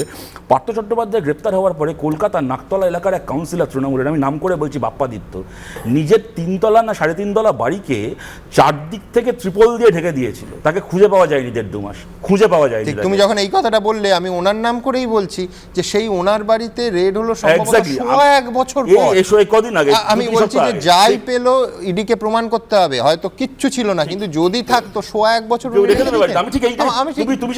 আমি এইটাই বলতে চাইছিলাম যে, এবং আমরা যারা দক্ষিণ কলকাতায় থাকি আমরা জানি, এটা কলকাতার অলিতে গলিতে শোনা যায় যে পার্থ চট্টোপাধ্যায়ের টাকা বাপ্পাদিত্যর কাছে টাকা থাকে। এটা বরং এটা সত্যি নাও হতে পারে, এটা মিথ্যে হতে পারে। আমি কথা শেষ করি, আমি মিথ্যে হতে পারে, এটা শোনা যায়। আমি তোমার কথাটাকেই আমি বলতে যাচ্ছিলাম যে লোকটা বাড়িকে ত্রিপলে ঢেকে পালিয়ে গেছিল 2 মাসের জন্য, সে 1.5 বছর ধরে বাড়িতে টাকা নথি রেখে দিয়েছে, কবে ইডি এসে তাকে ধরবে বলে। তেমন আমি তোমাকে আরেকটা উদাহরণ দেখাচ্ছি যে এইখানে মলয় ঘটককে 12 বার তলব করা হয়েছে, 12 বার। 2 বছর ধরে একটা লোক তলব বেড়াচ্ছে, লোকে বলে ভূ-ভারতে এই উদাহরণ নেই যে 12 বার ইডির তলব কেউ অস্বীকার করতে পারে। 12 বছর ধরে সে লুকিয়ে রেখে, তাই এখন প্রকাশ বলবো না সিজার লিস্ট বানানো হচ্ছে। আমি বলছি সিজার লিস্টে বাকি যা থাকবে ও এই ডকুমেন্ট, ওই টাকা। সিজার লিস্টে যদি সুজিত বোসের নামটাও থাকে, যে সিজার লিস্টে ইনক্লুড করা হলো, তবে আমরা খুশি। না হলে একজন ভিডিওতে বলছেন যে হাতির দুটো দাঁত থাকে, একটা দেখানোর জন্য, একটা খাওয়ার জন্য। ইডিরও কি তাই? না, আমি বলছি যে শতরূপদা একটা তিনটে কথা বলেছে, তিনটে কথার উত্তর দিই। প্রথম কথা, কলকাতার অলিতে গলিতে নাকি শোনা যায় পার্থ চ্যাটার্জির টাকা কার বাড়িতে থাকে। শতরূপদা বাড়ির গলিতে ওটা শোনা যেতে পারে, আর কোথাও শোনা যায় কিনা আমি জানি না, কারণ কলকাতার মানুষ তো বারবার ইলেকশনে প্রমাণ করে দিয়েছে কি গলিতে শোনা যায়। গলিতে শোনা যায় শূন্য শূন্য শূন্য, জোরে জোরে শোনা যায়। 2 নম্বর কথা হচ্ছে, বুদ্ধ ভট্টাচার্য ইন্ডাস্ট্রিয়াল হাব করতে গিয়েছিলেন হুগলি জেলাকে, সত্যিই তাই, বেআইনি জমি অধিগ্রহণের মাধ্যমে। 3 নম্বর কথা হচ্ছে, শতরূপদা একটা কথা বললো যে মোবাইলে বেআইনি জমি নয়, জমি বেআইনিভাবে অধিগ্রহণের মাধ্যমে। বেআইনিভাবে জমি বেআইনিটা আগে চলে এসেছে, বেআইনিভাবে জমি অধিগ্রহণ করতে মানে আলটিমেটলি জমি চুরি, এটাকে সোজা ভাষায় ভদ্র ভাষায় বলতে গেলে। আর শতরূপদা একটা কথা বললো, মোবাইল পুকুরে ফেলে দিয়েছিলেন, তো মোবাইলের মধ্যে কি 17,000 মানিকের ধন আছে। এই প্রশ্নটাই শতরূপদা করেন না, জাস্টিস অমৃতা সিনহার হাজবেন্ড কেন মোবাইল দিতে চাইছেন না সিআইডিকে, তার মোবাইলে বা কি ঢুকে রয়েছে যে তিনি মোবাইল জমা দিতে চাইছেন না, এতবার করে চাওয়ার পরও, দাবি করার পরও তার মোবাইলেই বা কি 17,000 মানিকের ধন লুকিয়ে রয়েছে। এই প্রশ্নটা সিপিএম বা কাউকে আমি তুলতে দেখি। আমি বলতে পারি দুটো সেন্টেন্স খালি। প্রথম কথা হচ্ছে, কলকাতার রাস্তায় তো ঠিকই 000 শোনা যায়, গোটা বাংলার পাড়ায় পাড়ায় আবার চোর শোনা যায়। এক দ্বিতীয় কথা হচ্ছে, আমি এখানে আমি তোমার মাঝখানে আমি অমৃতা সিনহার প্রতিনিধি হয়ে এখানে আসিনি, কিন্তু তুমি যেহেতু তৃণমূলের প্রতিনিধি হয়ে এসছো, তাই অমৃতা সিনহাকে করার প্রশ্নের উত্তর দেওয়া দায় আমার নয়। তুমি যেহেতু তৃণমূলের প্রতিনিধি হয়ে এসছো, তোমার কাছে আমার একটা প্রশ্ন আছে। যার বাড়ির পেছনে পুকুর আছে তার মোবাইল খুঁজে পেতে 5 দিন লাগলো, যার বাড়ির পেছনে আদিগঙ্গা আছে তাকে যদি কেউ কোনোদিন ধরতে যায় এবং তিনি যদি তার মোবাইলটা আদিগঙ্গায় ফেলে দেন, সেই মোবাইল খুঁজে পেতে কদিন লাগতে পারে, তোমার কি ধারণা? না, প্রথম কথা হচ্ছে, এই ঐকিক নিয়মটা সিপিএম ভালো করতে পারে এবং তার সাথে 0 গুণ করে দিতে পারে, রেজাল্টটা দেখবে দারুণ আসবে। হলো এটা ক্রমশ কেশব নাগের একটা কোচিং ক্লাসের দিকে চলে যাচ্ছে, ওই তেল মাখানো বাঁশ আর বাঁদরের গল্প এক্ষুনি হয়ে যাচ্ছে। কিন্তু আমি এবার ডান দিকে যাব, বিক্রম বন্দ্যোপাধ্যায়ের কাছে। বিক্রম, একটা জিনিস আমরা দেখছি যে এসএসসি মামলা, with a very serious note, supreme court বলে দিল যে 2 মাসের মধ্যে তদন্ত শেষ করতে হবে এবং যত পেন্ডিং কেসেস আছে কলকাতা হাইকোর্টে 6 মাসের মধ্যে শেষ করতে হবে। তারপর দেখলাম আমি তদন্তে অসম্ভব অগ্রগতি, পরের পর চার্জশিট পেশ হচ্ছে। কোথাও কি মনে হচ্ছে যে এই পুরো নিয়োগ দুর্নীতি, সাধারণত এই ধরনের তদন্ত চলতেই থাকে। নারদা এবং সারদা আজকেই স্টুডিওতে উল্লেখ হলো, তার ভয়ঙ্কর মানে পরিণতি রাজ্যের মানুষ দেখেছে। কোথাও কি মনে হয় যে এই অন্তত পুরো নিয়োগ দুর্নীতিতেও শুধুমাত্র নজরদারি বা পর্যবেক্ষণ নয়, একেবারে আদালতের টাইমলাইন, স্পষ্ট টাইমলাইন বেঁধে দেওয়া উচিত, তাতে ওই দুধ কা দুধ পানি কা পানি লোকের সামনে আসতে পারে? ডেফিনেটলি এই যে তৎপরতাটা হচ্ছে, বিভিন্ন আলোচনা হচ্ছে, কিন্তু এই তৎপরতার মেন কারণ হচ্ছে হলো সুপ্রিম কোর্ট এবং হাইকোর্টের ডিরেকশন। পুরো ইনভেস্টিগেশনটা মনিটরিং করছে হলো হাইকোর্ট, এবং টাইমে বিশেষ করে শাসক দলের তরফ থেকে ইনভেস্টিগেশনকে কিভাবে প্রভাবিত করা যায় বা কিছু করা যায়, সেটার জন্য বারবার আদালতের কাছে যাওয়া হচ্ছে, ভারতবর্ষের শ্রেষ্ঠ লয়ারদের দাঁড় করানো হচ্ছে, আলটিমেটলি কিছুই হচ্ছে না, তদন্ত চলছে। একদম এই তদন্তের মধ্যে অনেকের নাম উঠেছে, ইনফ্যাক্ট অভিষেক ব্যানার্জিকেও তলব করা হয়েছিল, তিনিও চেষ্টা করেছিলেন তার হয়ে প্রোটেকশন নেওয়া, তিনি high court, division, single bench, division bench, supreme court করেও পাননি। আমি একটা কথা বলি, এখানে অনেকে স্ক্রিপ্টেড কথাটা বলা হচ্ছে, আমার একটা নোটিং ছোট আছে, সেখানে আমি দেখছিলাম স্ক্রিপ্টেডের বিষয়টা যদি দেখা যায়, 20 মার্চ অয়নশীল অ্যারেস্ট হয়। আপনি স্ক্রিপ্টেড ব্যাপারটাই বলছি। আর 29/3/2023 অভিষেক ব্যানার্জি পাবলিক স্পিচ দিলেন যে ওনাকে নাকি ফাঁসানো হচ্ছে। এই অয়নশীল অ্যারেস্ট হওয়ার পর উনি কি বুঝলেন আমি জানি না, 29/3, যদি না আমি না ভুল করে থাকি, 1/4/2023 কুন্তল ঘোষ চিঠি দিচ্ছেন হেস্টিংসে। কি চিঠি দিচ্ছেন? যে অভিষেক ব্যানার্জির নাম বলতে বলছে ইডি অফিসাররা, স্ক্রিপ্টেড বলছেন, দেবাংশু খুব ভালো বলছেন। আচ্ছা, 31/3/2023 complaint by Kuntal Ghosh in CBI ED court. Just 29/3/2023 স্পিচের পরেই কিন্তু এটা হচ্ছে, এবং অ্যারেস্টও অয়নশীল হয়েছে 20 মার্চ, এবং এনফোর্সমেন্ট ডিরেক্টরেট তার পরবর্তীকালে কোর্টের প্রোটেকশন নেওয়ার জন্য কিন্তু হাইকোর্টে দৌড়েছে। এটা বুঝতে হবে, অভিষেক বন্দ্যোপাধ্যায় প্রভাবশালী ব্যক্তি। কবে গেছে? 12/4/2023 এনফোর্সমেন্ট ডিরেক্টরেট পিটিশন ফাইল করেছে বিচারপতি অভিজিৎ গঙ্গোপাধ্যায়ের ঘরে, যে হেস্টিংস পুলিশ স্টেশন, তাদেরকে কমপ্লেন করা হয়েছে আমাদের অফিসারদের আটকানোর জন্য। তারপরে যাই হোক, রাজ্য সরকারও লড়েছে ওই ইনভেস্টিগেশনটাকে নিজের কাছে নেওয়ার জন্য, আলটিমেটলি সেটা সাকসেসফুল হয়নি, এবং তারপরে এনফোর্সমেন্ট ডিরেক্টরেটকে আবার মামলা করতে হয়েছে, একটা সরকারি এজেন্সিকে মামলা করতে হচ্ছে এই অয়নশীলের স্টেটমেন্টের উপরে, যাতে করে ওটা সিবিআই ইনভেস্টিগেশন করে। স্টেটের তো প্রথমেই উচিত ছিল যে আমি এমনি দিয়ে দিচ্ছি সিবিআইকে করুক, সেটা নিয়ে state single bench, division bench, supreme court করেও হেরে গেছে। তাই জন্য স্ক্রিপ্টেড কোনটা সেইটা দেখতে হবে। দ্বিতীয় বিষয়টা যেটা আরেকটা জিনিস, সেটা হচ্ছিল উনি বললেন যে অমৃতা সিনহার হাজব্যান্ড কেন ভয়েস স্যাম্পল টেস্ট দিচ্ছেন না। আমি তো প্রথমে একটা কথা বলবো, এসএসকেএম হসপিটালটার আগে সবার আগে ইনভেস্টিগেশন করা উচিত ডাক্তারদের। সুজয় কৃষ্ণ ভদ্রকে বছরের পর বছর, মাসের পর মাস ওখানে রেখে দেওয়া হয়েছে, ওনার ভয়েস স্যাম্পলটা গায়ের জোরে দিতে দেননি, আলটিমেটলি আটকাতে পারেননি। একজন অ্যাডভোকেট, তিনি প্র্যাকটিস করেন একটা প্রপার্টি ডিসপিউট, সেটার জন্য রাজ্য সরকারের ইনভেস্টিগেশন করানোর জন্য তৎপরতা একদম জমের মতন এগিয়ে যাচ্ছে। যে অ্যাডভোকেট অভিষেক ব্যানার্জির হয়ে আইডেন্টিফাই করছে, সে অ্যাডভোকেট বাণী রায়চৌধুরীর হয়ে আইডেন্টিফাই করছে সুপ্রিম কোর্টে। সবাই বুঝতেই পারছে যে এটা উদ্দেশ্য প্রণোদিতভাবেই একটা তদন্ত করানো হচ্ছে। না, আমার তো এটাই বক্তব্য যে কালীঘাটের কাকু নিয়ে যারা বিরাট তৎপর, তারা হাইকোর্টের জেঠু নিয়ে চুপ করে বসে আছে কেন, উল্টো গান গাইছে কেন? এটা তো আমার বিরাট বড় প্রশ্ন একটা। প্রথম কথা, এটার উত্তর এখনো পাওয়া গেল না। 2 নম্বর কথা, না না না, আপনি তো বলছেন যে আপনি বলছেন, দাদা আপনার সবাই বলিনি, আমি বলিনি, আপনার সবাই বলিনি, একটু বলিনি, একটু বলিনি, আপনি লিখে দাদা, না না না, আচ্ছা আপনি লিখে রাখুন, আমি বলিনি, কমপ্লিট করিনি, পয়েন্টটা বুঝতে আপনার সুবিধা হবে। এখন বিষয়টা হচ্ছে, একটা দিয়ে আপনারা খুব তাড়াতাড়ি বুঝে যাচ্ছেন যে একদম ঠিক হচ্ছে, নিশ্চয়ই দুর্নীতি আছে, করতে চাইছে না। আর আরেকটা দিতে না চাও, ভয়েস স্যাম্পল প্লাস মোবাইল জমা দিতে না, কি সুন্দর বুঝে যাচ্ছেন যে এটা হচ্ছে আমার কনস্পিরেসি কিংবা এটা হচ্ছে বিরোধী।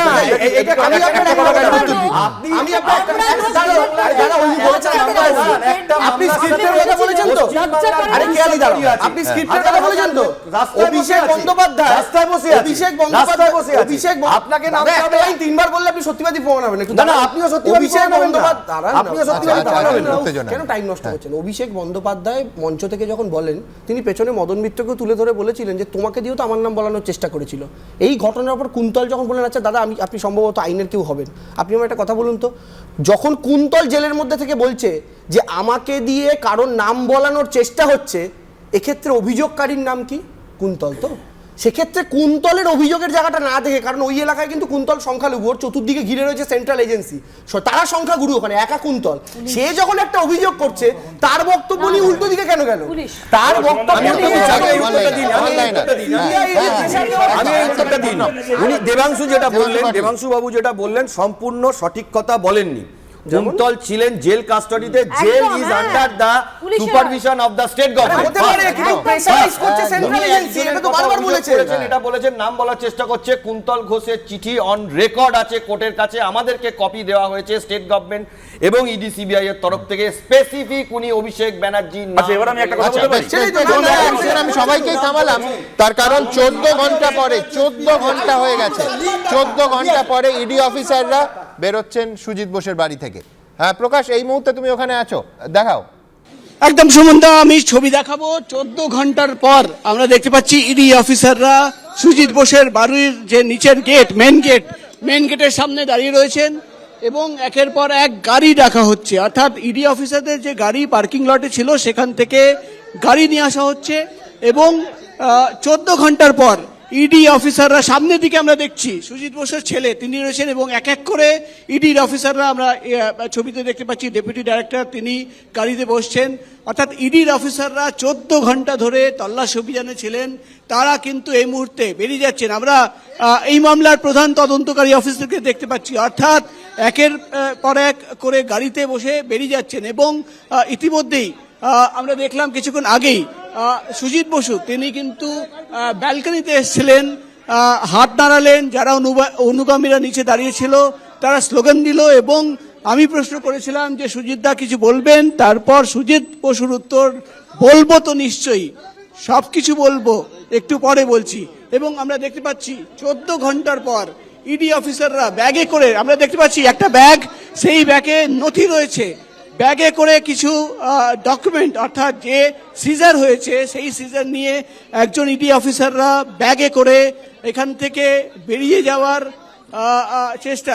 অর্থাৎ কেন্দ্রীয় বাহিনী জওয়ানরা তারা কিন্তু এই জায়গা ঘিরে রেখেছেন যাতে গাড়ি মুভমেন্ট স্মুথ হতে পারে এবং এক এক করে গাড়ি আসছে এবং সেই গাড়িতে ইডি অফিসাররা বসে যাচ্ছেন। এবং এই মুহূর্তে যে ছবি আমরা দেখতে পাচ্ছি, একজন ইডির অফিসার হাতে ব্যাগ নিয়ে, ব্যাগে কিছু ডকুমেন্ট রয়েছে, যে সিজার হয়েছে সেই ব্যাগ নিয়ে কিন্তু গাড়িতে বসে যাচ্ছেন। অর্থাৎ সকাল থেকেই প্রথমে ইডি অফিসারদের সুজিত বসুর পুরনো বাড়িতে যান, সেখানে তল্লাশি অভিযান চালানো হয়। নতুন বাড়িতে তল্লাশি অভিযান চালানো হয়। সুজিত বসুর যে অস্থায়ী অফিস সেখানে পৌঁছে যান তারা, এবং আমরা দেখতে পাচ্ছি 14 ঘন্টার পর ইডি অফিসাররা সুজিত বসুর বাড়ি থেকে বেরিয়ে যাচ্ছেন। এবার দেখার বিষয় হবে যে আজকে এই 14 ঘন্টা তল্লাশি অভিযানে কি কি ডকুমেন্ট বা কি কি জিনিসপত্র ইডি অফিসাররা সুজিত বোসের বাড়ি থেকে সিজ করলেন। এবং আমরা দেখতে পাচ্ছি সকাল থেকেই যে সিআরপিএফ এর জওয়ানরা এই বাড়ির ভেতরে ছিলেন তারাও কিন্তু এক এক করে বেরিয়ে আসছেন। 3টি জায়গায় সব মিলিয়ে 14 থেকে 16 জন অফিসাররা ছিলেন। ইতিমধ্যেই 8 থেকে 10 জন অফিসাররা বেরিয়ে গেছেন এবং যারা রয়েছেন তারাও কিন্তু গাড়িতে উঠছেন। এবার সিআরপিএফ এর জওয়ানরা তারা কিন্তু গাড়িতে বসছেন। অর্থাৎ সকাল থেকেই যে তল্লাশি অভিযান চলছিল প্রায় 14 ঘন্টার পর সেই তল্লাশি অভিযান শেষ হলো এবং আমরা দেখতে পাচ্ছি সিআরপিএফ এর জওয়ানরা এবার কিন্তু তারাও কিন্তু বেরিয়ে যাচ্ছেন এবং ইডি অফিসাররা ইতিমধ্যেই কিন্তু গাড়িতে বসে বেরিয়ে গেছেন। এবং ধন্যবাদ প্রকাশ, তুমি পরিস্থিতির উপর নজর রাখো। শোনা যাচ্ছেন যে সুজিত বোস, আগে শোনা গেছিল যে তার আগে যদি রেড শেষ হয় তিনি 7টার সময় সাংবাদিক সম্মেলন করবেন। এখন শোনা যাচ্ছে রাতে করতে পারেন, যখনই করবেন সরাসরি দেখাবো। কিন্তু অনেকে স্টুডিওতে এর আগে যে উত্তপ্ত আলোচনা হচ্ছিল তাতে বুঝতে পারছিলেন না যে ফোন কেন জমা দিচ্ছেন না ইত্যাদি ইত্যাদি। আমি এখনও অবধি বুঝতে পারিনি যে বিচারপতির কন্যা তিনি যদি বিদেশে পড়াশুনো করেন, ইউকেতে থাকেন, তাহলে দুবাই থেকে তার কাছে হুমকি ফোন গেলে তার তদন্ত কেন হবে না? এই অপরাধেতে তিনি বিচারপতির কন্যা। আমি জানি না, আমি সরাসরি আবার প্রসঙ্গে ফিরবো। যে ছবিটা এতক্ষণ দেখালাম বুঝতেই পাচ্ছেন যে 14 থেকে 16 জন ইডি অফিসার ছিলেন, তার সঙ্গে বিপুল কেন্দ্রীয় বাহিনী এবং রণসাজে সজ্জিত। কেন রণসাজে সজ্জিত আমি রাজ্যের প্রাক্তন আইজির কাছে যাব, কিন্তু তার আগে গোটা দিনের ছবিটা ঠিক কতটা তফাৎ আজকে কেন্দ্রীয় বাহিনীর পোশাকে এবং আচরণে দেখাবো।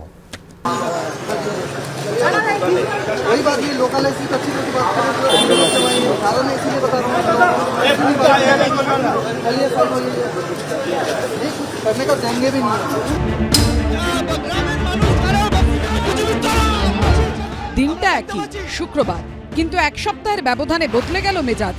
5ই জানুয়ারি যদি ইডির ক্যালেন্ডারে ব্ল্যাক ফ্রাইডে হয়, তাহলে এদিনটা অবশ্যই সুপার ফ্রাইডে। পুরনিয়োগ দুর্নীতির অভিযোগের মামলা এদিন সকালে যখন দমকল মন্ত্রী সুজিত বসুর বাড়িতে ইডি অভিযান চালালো, তখন হেভিওয়েট মন্ত্রীর পাড়ায় ভোটের সময়ের মতো এরিয়া ডমিনেশন করলেন সিআরপিএফ জওয়ানরা। মাথায় হেলমেট, কাঁধে এসএলআর, হাতে লাঠি ঢাল, সঙ্গে কাঁদানে গ্যাসের শেল, রীতিমতো রণসজ্জা ধারণ করে মন্ত্রীর পাড়ায় দিনভর অ্যাকশনে রইল কেন্দ্রীয় বাহিনী।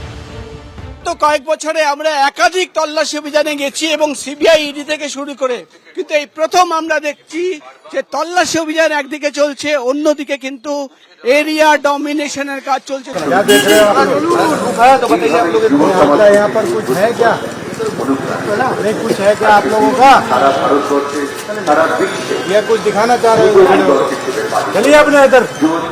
গত শুক্রবার অ্যাশান দুর্নীতি তদন্তে সন্দেশখালীতে গিয়ে দাপুটের তৃণমূল নেতা শেখ শাহজাহানের অনুগামীদের হাতে মার খেয়ে রক্তাক্ত হয়েছিলেন ইডি আধিকারিকরা।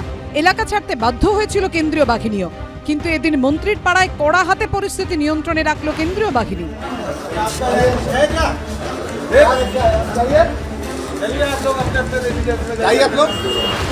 এমনকি মন্ত্রীর বাড়ির পেছনে গলিতে পর্যন্ত অনেকটা জায়গা ঘিরে ফেলেন সিআরপিএফ জওয়ানরা।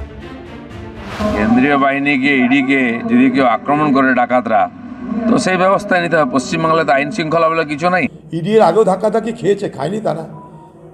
ইডি আগেও ধাক্কাধাক্কি খেয়েছে, কিন্তু ইডিয়ের তো পরে শিক্ষা নেয় আর কি। অনেক আগেই তা করা উচিত ছিল। কেন এর আগে রেশন মন্ত্রী বাড়িতে গেছিল তখনও হল্লা চিল্লা হয়েছিল, ঘেরাঘেরি তো তখনও হয়েছিল। ইডি শিক্ষা নেয়নি। বিরাটিতে তৃণমূল কাউন্সিলর সুবোধ চক্রবর্তীর বাড়িতে ইডির তল্লাশি অভিযানেও দেখা গেল কেন্দ্রীয় বাহিনীর একই ভূমিকা। সন্দেশখালীতে ইডি আর কেন্দ্রীয় বাহিনীর ওপর হানা, আর তারপরেই কিন্তু ডিফেন্স সিস্টেমের উপর বাড়তি জোর দিল কেন্দ্রীয় বাহিনীর জওয়ানরা। তাদের সঙ্গে হেলমেট দেওয়া হচ্ছে এবং একই সঙ্গে তাদের হাতে একটি করে শিল্ড দেওয়া হচ্ছে। শুধু তাই নয়, যদি কোনোভাবে এই রেড চলাকালীন ভিড় হয়, সন্দেশখালীর মতন ঘটনা ঘটে, তাহলে যাতে সেই ভিড়কে ছত্রভঙ্গ করা যায় তার জন্য কিন্তু নন লিথাল কিছু ওয়েপনও নিয়ে আসা হয়েছে।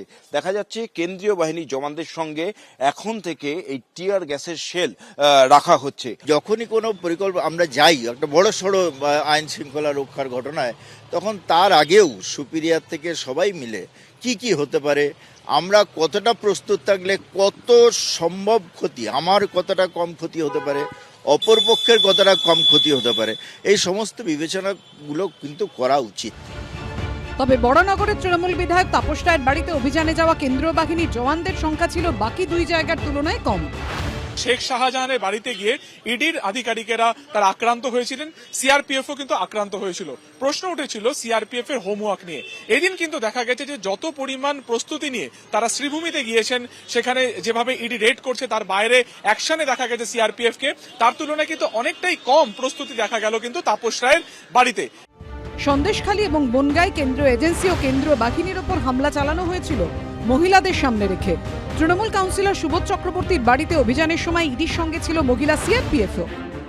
এটা পরিষ্কার প্রমাণিত যে স্থানীয় বিজেপি নেতাদের কথায় এবং দিল্লির বিজেপির অঙ্গুলি হেলনে এবং ইঞ্জিনিয়ারিংয়ে এখানে ইডি সিবিআই রেডটা এক্সিকিউট করছেন বিজেপির বিরোধী দলনেতা শুভেন্দু অধিকারী। বউবাজারে তাপস রায়ের বাড়িতে অভিযানে ইডির সঙ্গে যে 15 জন সিআরপিএফ জওয়ান ছিল তাদের মধ্যে 2 জন মহিলা সদস্যও ছিলেন। সুকান্ত মুখোপাধ্যায়, ময়ূর ঠাকুর চক্রবর্তী ও রাজীব চৌধুরীর রিপোর্ট, এবিপি আনন্দ। পঙ্কজদা, আজকে কেন্দ্রীয় বাহিনী অন্য চেহারায়, অন্য স্ট্র্যাটেজিতে। সুজিত বোস অত্যন্ত জনপ্রিয় নেতা, কাছে ঘেঁষতে দেওয়া হলো না বাড়ির কারুর, এবং ঠিক ভোটের সময় অতি স্পর্শকাতর এলাকায় যেভাবে টহল দেয় সেই রকমভাবে এই রেড যখন চলছে টহল দিতে দেখলাম। সুবোধ চক্রবর্তী তার বিরাটির বাড়িতে সেন্ট্রাল ফোর্স, কাঁদানে গ্যাস নিয়ে, হেলমেট ঢালফাল তো আছেই, মানে ঠিক যেভাবে ল অ্যান্ড অর্ডার ডিউটি বা উপদ্রুত এলাকায় যেভাবে যে প্রস্তুতি নিয়ে যায়। আমি বলছি যে হেলমেট, হেডগিয়ার, বডি প্রোটেকশান, প্রত্যেকটা, মানে হঠাৎ ছবি দেখলে যে কাশ্মীরের উপদ্রুত এলাকা নাকি বিরাটি কিংবা লেকটাউন বোঝা যাবে না। এরপর দুটো প্রশ্ন থাকে পঙ্কজদা, এক হচ্ছে এটা কি সন্দেশখালির শিক্ষা, আর দুই হচ্ছে তাহলে কি সন্দেশখালির দিন প্রস্তুতির অভাব ছিল? সুমনবাবু, আমার জীবনে অসংখ্য রেইড করেছি এবং রেইড অর্গানাইজ করিয়েছি। সেই সুবাদে আমি পরিষ্কার আপনাকে বলছি যে সন্দেশখালিতে টিএমসির বাহুবলীর বাড়িতে যে রেইডটা করেছিল, that was an idiotic venture on the part of the ED. Idiotic, আমি এইভাবে বলছি আপনাকে। কারণ একটা রেইড করতে গেলে আপনাকে আগে থেকে ইন্টেলিজেন্স কালেকশন করতে হবে। একদম। আমরা একটা ডাকাতের বাড়িতে রাতে যখন রেইড করতাম, কুখ্যাত কোনো বাস ডাকাত বা কোনো নোটোরিয়াস ডেকয়েট, আমরা সেই বাড়ির আশেপাশে কটা কুকুর থাকে সেটা অবধি আমরা খবর নিতাম, কটা দেশি কুত্তা থাকে যে গেলেই আগের থেকে ঘেউ ঘেউ করে বার্কিং করবে, সেই ইন্টেলিজেন্সটা অবধি আমাদের থাকতো। এটা আমি আপনাকে বলছি, মানে রেইডটি ছাড়া এই হবে না। Any successful Raid consists of sound planning and sound strategy and deployment of man power. এটা হচ্ছে একদম প্রিন্সিপাল থিং। আপনি দেখুন সেদিন ওরা, আমি কেন বলছি ইডিওটিক রেইড করেছে, ওরা আওরঙ্গজেবের বাবার যে পোটেনশিয়াল সেটা জানেই না। He is a Nawab there, he is a বাদশাহ। ওখানে ভারতীয় আইন কাজ করে না, ওখানে এসপির ডিক্টেট কাজ করে না, ওখানে টিএমসি দলের নির্দেশ কাজ করে না, ওখানে ওই আওরঙ্গজেবের বাবা শেষ কথা। এবার চিন্তা করে দেখুন, ওইখানে ওরা যে কটা লোক নিয়ে গিয়েছিল, সেদিন যদি এবিপি আনন্দের গাড়ি না থাকতো তাহলে কি হতো? দুটো জিনিস আপনাকে বলছি, either they would be lynched, CRP এবং ইডির লোকেরা লিঞ্চ হয়ে যেত, লিঞ্চ একদম, অথবা হতো আউট অফ প্যানিক ফায়ারিং করে 10 থেকে 12টা মুসলিম লেডিকে যদি গুলি করে মারতো, তারপর দেখতেন মমতা ব্যানার্জির তুর্কি নাচন, হোয়াট দে উড ডু। ওই আপনার ওই বয়োজ্যেষ্ঠ মন্ত্রীর যে কথাটা বলেছে ওটা করতে হতো না, নাচনটা দেখতেন। ওই দেবাংশু থেকে শুরু করে সবাই পরদিন সকাল 4টে থেকে নেমে যেত 10টা ডেড বডির সামনে। আগামী 6 মাসের মধ্যে ইডি, সিবিআই, এনআইএ কেউ আর ভেঞ্চার করতো না বেঙ্গলে কিছু করতে। That is idiotic action on the part of the policy makers of. In fact আমি যোগ করব, পুলিশের তো এফআইআর এ অবধি আছে 3000 লোক এই সিআরপিএফ এবং অফিসারদের ঘিরে ধরে বসে আছে এবং তারা আহত। এবার আপনাকে বলছি, দেখুন আজকের ডেটটাও কি ডেঞ্জারাস ভুল করেছে, আপনাকে বলছি, আমি দায়িত্ব নিয়ে বলছি, ডেঞ্জারাসলি ভুল করেছে। 12ই জানুয়ারি হচ্ছে বিবেকানন্দের জন্মদিন। ভিআইপি রোডের মোড়ে, যেখানে শ্রীভূমি স্পোর্টিং ক্লাবে ঢুকতে গেলে, যেখানে বিখ্যাত বা দুর্গাপূজা তো হয়, ঢুকতে গেলে দেখবেন একটা বিবেক রথ আছে। বিবেক রথ হচ্ছে আপনার ওই লন্ডনে যে বিগ বেন, তার আগেই দেখবেন একটা বিবেক রথ আছে, বিবেকানন্দ রথে বসে আছেন। ওই বিবেক রথে প্রতিবার যে মালা চড়ানো হয়, সৌগত রায় থেকে আরম্ভ করে লোকাল মন্ত্রী থেকে আরম্ভ করে সবাই যে এসে মালা চড়ায়, 4 থেকে 5,000 লোক ওখানে জড়ো হয়। সেই গ্যাদারিংটা কিন্তু আজকেও হয়েছিল। দ্যাট গ্যাদারিং মেটেরিয়ালাইজ টুডে, বিভিন্ন জায়গা থেকে এসেছিল। হ্যাঁ পঙ্কজদা, কিন্তু আজকে তো প্রস্তুতিও ছিল। বলছি আপনাকে, সেইখানে ওদের কিন্তু এই খবরটা ছিল না যে আজকে ওখানে ওই বিবেক রথে এত লোক জড়ো হবে, কিন্তু ওরা এত সংখ্যাল্পতা নিয়ে কিন্তু আজকে যায়নি, ওরা প্রচুর লোক নিয়ে গিয়েছিল। এবং সেই লোকদের মধ্যে আপনি দেখবেন, আজকে খেয়াল করে দেখবেন, দেয়ার ওয়াজ এ কমান্ডেন্ট, সিআরপির একজন কমান্ডেন্ট ছিল, মানে এসপি র্যাঙ্কের অফিসার ছিল। ওই কিন্তু সব সময় রোল ওভার করছিল সব জিনিসটা, জওয়ানদের বেশি কিছু দাদাগিরি করতে দেয়নি, যার ফলে ওইখানে দেখবেন যে অনেক লোক বসেছিল, তুলে দিয়েছে, অনেক কিছু করেছে। Any mischievous and evil design on the part of the mischief mongers was foiled by the strong will of the SP. এটা উনি ফয়েল করতে সক্ষম হয়েছেন। কাজে strategy, will power, man power এবং প্রপার ব্রিফিং, রেকি, ইন্টেলিজেন্স, এতগুলো sum total হচ্ছে একটা successful Raid. That was done today, that was not done at Sandeshkhali. এবং সন্দেশখালী ঘটনা কাউন্টার প্রোডাক্টিভ হতে পারত। কাউন্টার প্রোডাক্টিভ হলে কেয়া ঘোষরা আগামী 6 মাস আপনার শো অ্যাটেন্ড করতে পারতো না। আমি বলি, প্রথম কথা হচ্ছে পঙ্কজদা একটা কথা বললেন, তারপরে দেখতেন মমতা ব্যানার্জি তুর্কি নাচন। তো উনি কি মনে করেন যদি কোনো ফোর্স গুলি চালিয়ে সাধারণ মানুষকে হত্যা করে, তার বিরুদ্ধে প্রতিবাদ আন্দোলন হওয়াটা অস্বাভাবিক কোনো ঘটনা? একই জিনিস তো আমরা নির্বাচনের সময় দেখেছিলাম, ওইখানে যে শীতলকুচিতে যে ঘটনাটা ঘটেছিল, সাধারণ মানুষের তরফ থেকে কি উত্তেজনা ছিল সুমনদা? কটা লাঠি, কটা বোতল, কটা পাথর, আপনাদের তো ক্যামেরায় সেই গুলি চালানোর দৃশ্যও ধরা পড়েছিল। আপনি দেখান তো কটা লাঠি নিয়ে সেন্ট্রাল ফোর্সের কাছে তেড়ে গেছে, ও কারণ গুলি চালিয়ে মেরে দিয়েছিল। তখন কোথায় ছিল বিবেকবান মানুষজন আমাদের সমাজের, যখন এই 5 জন সংখ্যালঘু মানুষকে মেরে দিয়েছিল? আজকে তুর্কি নাচনের কথা বলছেন। আমি তাহলে সেন্ট্রাল ফোর্স যে কাজটা করলো, আমি তাহলে জাস্ট একটা লাইন বলে শেষ করে দিই। পশ্চিমবঙ্গের মাটিতে বিজেপির টার্গেটটাই এটা ছিল, যে কারণে আজকে যে কথাটা উনি বললেন ওখানে বিবেক রথ আছে, ওটার খবর তারা নেননি। এই খবরগুলো কার কাছে থাকে? লোকাল পুলিশের কাছে, যেটা আমরা প্রথম দিন থেকে বলছি। এটাই ভুল হয়েছিল সন্দেশখালীতে। আমি বলছি আশঙ্কাটা সেখানেই যে লোকাল পুলিশে গেলে তারপর সেখান থেকে রেডের খবর বাইরে লিক হবে। সেই কারণে স্থানীয় থানাকে অনেক সময় সিআইডি তাদের রেডের কথাও জানায় না। কিন্তু তো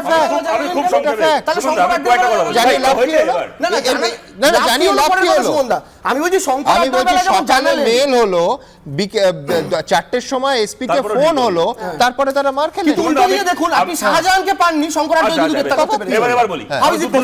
প্রথম কথা হচ্ছে একদম ঠিক বলেছে, কেউ যদি মারা যায় সেন্ট্রাল ফোর্সের গুলিতে, নিরপরাধ মানুষ, তাহলে তার বিরুদ্ধে প্রতিবাদ হওয়া উচিত। ঠিক 2010-এর কর্পোরেশন ভোটে তোমার মনে আছে সুমন দা, সেন্ট্রাল ফোর্সের গুলিতে বাপিধর বলে আমাদের একজন পোলিং এজেন্ট যাদবপুরে মারা গেল।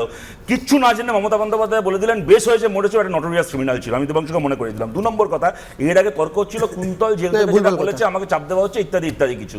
আচ্ছা, জেল থেকে দেবযানী কদিন আগে বলেনি সিআইডির অফিসার জেলে এসে আমাকে চাপ দিয়ে গেছে, আমি যেন চিঠি লিখে বলেছেন। আর আমার লাস্ট কথা আমি শেষ করছি, এটা তো হয়েছে, এটা তো মিথ্যে নয় সুমন, এটা তো মিথ্যে নয় যে একটা লোক, তাকে এসএসকেএম এর ডাক্তাররা 4.5 মাস ধরে বলে গেলেন যে এই লোকটা ভয়েস স্যাম্পল টেস্টের জন্য কথা বললেই তার একেবারে হার্ট অ্যাটাক হয়ে মারা যেতে পারে। তাকে যখন নিয়ে গিয়ে তুমি বলো তো ভয়েস টেস্ট করিয়ে ফেলতে হলো, কি হলো? অন্তত 4 থেকে 5 দিন শিশুদের জন্য নির্দিষ্ট ওয়ার্ডে একজন, তার কালীঘাটের কাকু হতে পারেন, জেঠু হতে পারেন, থাকবেন কেন? একটা সাধারণ পরিবারে ফুল দামড়া লোক একটা, আমার মনে মেডিকেল বিশেষজ্ঞ আলোচনাটা করলে ভালো হয়। শতরূপ ঘোষ মেডিকেল বিশেষজ্ঞ নিয়ে গিয়ে ভয়েস টেস্ট করে বাড়ি পাঠিয়ে দিয়েছে, কিচ্ছু হয়নি, মানে জেলে পাঠিয়ে দিয়েছে, কিচ্ছু হয়নি। ডায়ালিসিস মানুষের হাসপাতালে কি করে হয় সেটাকে মেডিকেলের বিশেষজ্ঞরা বলবেন, আমি জানি না। না, আমার বক্তব্য হচ্ছে দুটো স্পেসিফিক কথা। এই যে তৃণমূল তথা দেবাংশুদের এই দুধেল গায়ে তোষণটা এমন লেভেলে চলে গেছে, ওরা অন্য কোনো মৃত্যু মনে করতে পারে না। শীতলকুচি বলছে, শীতলকুচিতে সেই দিনই সকালবেলায় আনন্দ বর্মন বলে একটা 18 বছরের প্রথম একজন ভোটার, ফার্স্ট টাইম ভোটার, তাকে গুলি করে তাকে খুন করা হয়েছিল। কিছু সমাজ বিরোধী দুষ্কৃতীরা খুন করেছিল। একবারও শুনেছেন মমতা বন্দ্যোপাধ্যায় বা দেবাংশুদের মুখে? আর দ্বিতীয় কথা, এক সেকেন্ড, পুলিশের কথা বলছেন তো, তুমি মনিরুল ইসলামের কথা বলছো? এক সেকেন্ড, গত বছর 2023-এর এপ্রিল মাসে মৃত্যুঞ্জয় বর্মন কালিয়াগঞ্জ ঘটনার পরে তার বাড়িতে পুলিশ ঢুকে ঠান্ডা মাথায়, আরে সেন্ট্রাল ফোর্সের গুলিতে রোজ মারা যাচ্ছে আমাদের। ছোট্ট একটা বিরতির পর সঙ্গে থাকবেন, বাকি অতিথিরা আছেন, সঙ্গে থাকবেন।